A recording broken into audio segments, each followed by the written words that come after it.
नमस्कार दोस्तों, crime stories channel पर मैं राजेश आपका स्वागत करता हूं।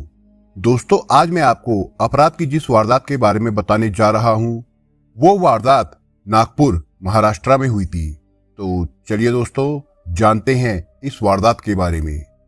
15 जुलाई 2019 की सुबह के यही कोई 9:30 बज रहे थे।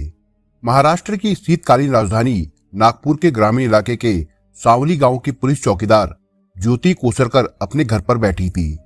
तभी उसके पास गांव का एक आदमी आया और उसने घबराई आवाज में उसे जो कुछ बताया, उसे सुनकर वो चौंक उठी। वो बिना देर किए उस आदमी को साथ लेकर घटना स्थल पर पहुंची तो वहां का दृश्य देखकर वो स्तंभ रह गई। नागपुर एक्सप्रेस हाईवे से करीब 25 फीट की दूरी पर गड्ढे में एक युवती का शव पड़ा हुआ था, जिसकी उम्र करीब 19-20 साल के आसपास थी। युवती के ब्रांडेड कपड़ों से लग रहा था कि वो किसी अच्छे घर की रही होगी। उसकी हत्या बड़ी ही बेरहमी से की गई थी। उसका चेहरा एसिड से जलाकर विकृत कर दिया गया था। उसका एक हाथ भी गायब था, जिसे देखकर लग रहा था कि संभवतः उसका हाथ रात में किसी जंगली जानवर ने खा लिया होगा।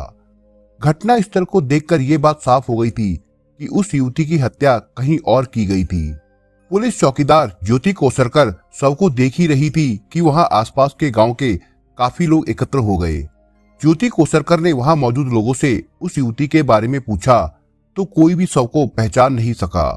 आखिर ज्योति ने शव मिलने की खबर स्थानीय ग्रामीण पुलिस थाने को दे दी।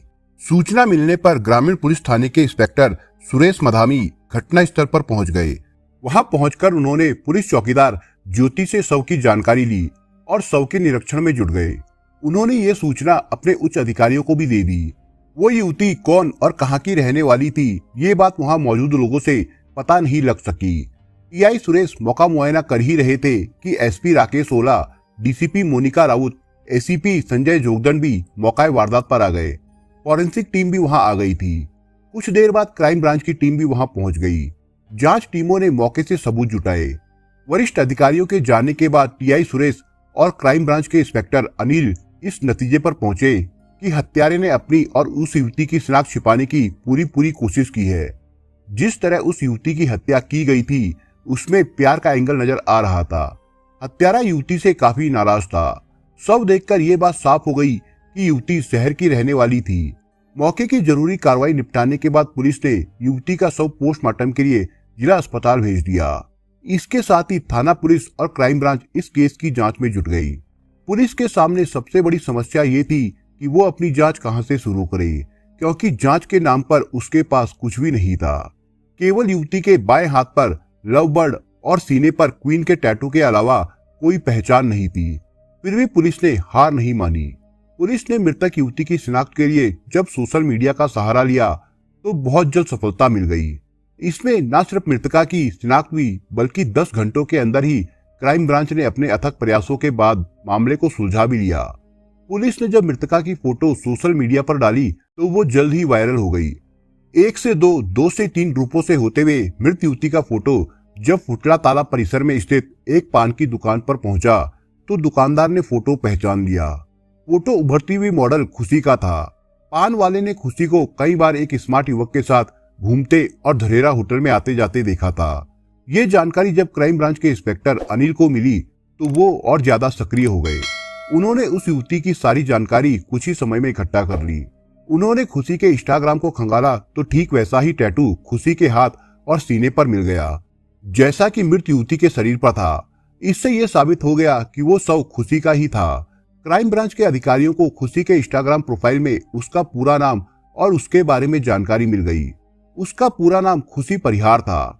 वो अपनी मौसी के साथ रहती थी और राय इंग्लिश स्कूल और जूनियर कॉलेज में बीकॉम अंतिम वर्ष की छात्रा थी। वो पार्ट टाइम मुंबई और नागपुर में मॉडलिंग करती थी। खुशी की शिनाख्त से पुलिस और क्राइम ब्रांच का सिरदर्द तो खत्म हो गया था। अब जांच अधिकारियों के आगे खुशी परिहार के हथियारों तक पहुंचना था। पुलिस ने जब खुशी की मौसी से संपर्क किया तो उन्होंने बताया कि खुशी कई महीनों से उनके साथ नहीं है। वो अपने दोस्त अशरफ शेख के साथ लिव इन रिलेशन में welcome housing society, Hazaribagh, Paharganj, गिट्टी खादान के पास रह रही है। पुलिस ने जब मौसी को खुशी की हत्या की खबर दी तो वो दहाड़े मारकर रोने लगी और उन्होंने अपना संदेह अशरफ शेख पर जाहिर किया। उनका कहना था कि घटना की रात अशरफ शेख ने उन्हें फोन कर बताया था कि खुशी और उसके बीच किसी बात को लेकर झगड़ा हो गया था। वो उससे नाराज होकर अपने गांव चली गई है। क्राइम ब्रांच टीम को खुशी की मौसी की बातों से ये पता चल गया कि मामले में किसी न किसी रूप में अशरफ शेख की भूमिका जरूर है। इसलिए क्राइम ब्रांच ने अशरफ शेख का मोबाइल नंबर सर्विलांस पर लगा दिया। इसके अलावा शहर के सभी पुलिस थानों को अशरफ शेख के बारे में जानकारी दे दी गई। इसका नतीजा ये हुआ कि अशरफ शेख को गिट्टी खादान पुलिस की सहायता से कुछ घंटों में दबोच लिया गया।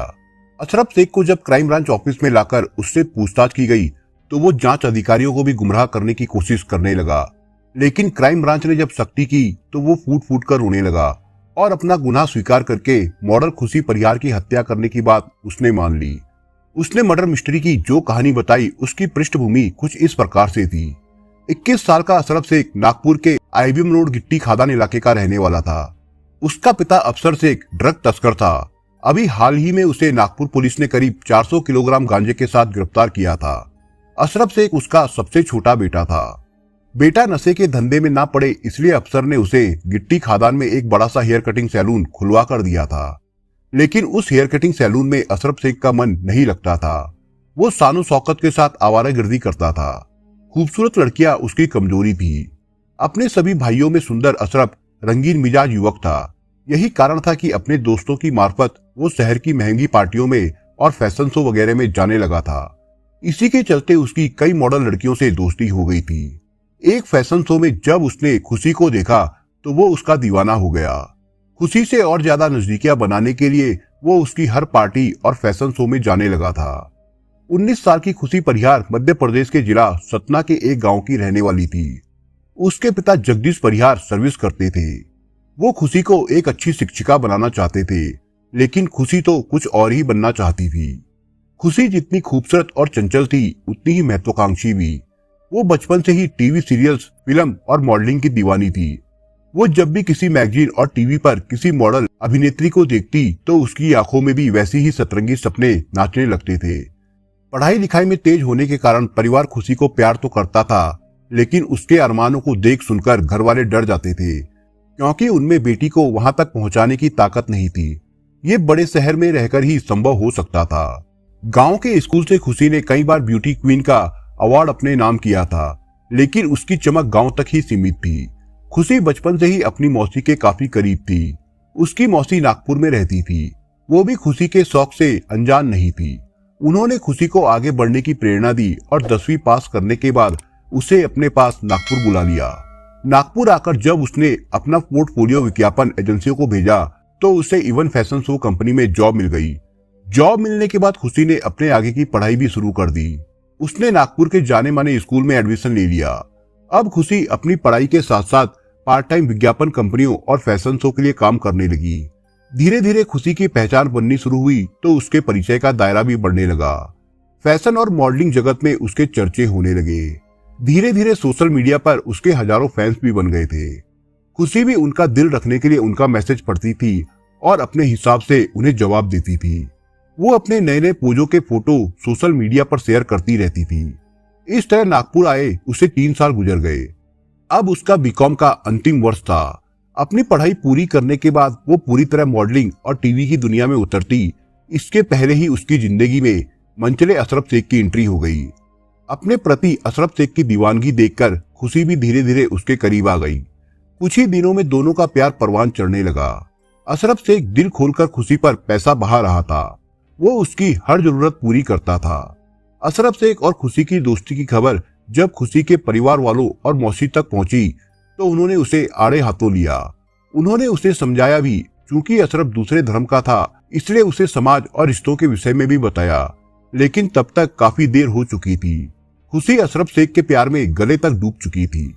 मौसी और परिवार वालों की बातों पर ध्यान न देकर वो अशरफ शेख के लिए मौसी का घर छोड़कर उसके साथ गिट्टी खादान में किराए का मकान लेकर लिव इन रिलेशन में रहने लगी। अब खुशी पूरी तरह से आजाद थी। कोई उसे रोकने टोकने वाला नहीं था। अशरफ शेख उसका बराबर ध्यान रखता था। उसे उसके कॉलेज और फैशन शो में लेकर जाता था। बाद में खुशी ने तो अपना नाम भी बदलकर जास रख लिया था।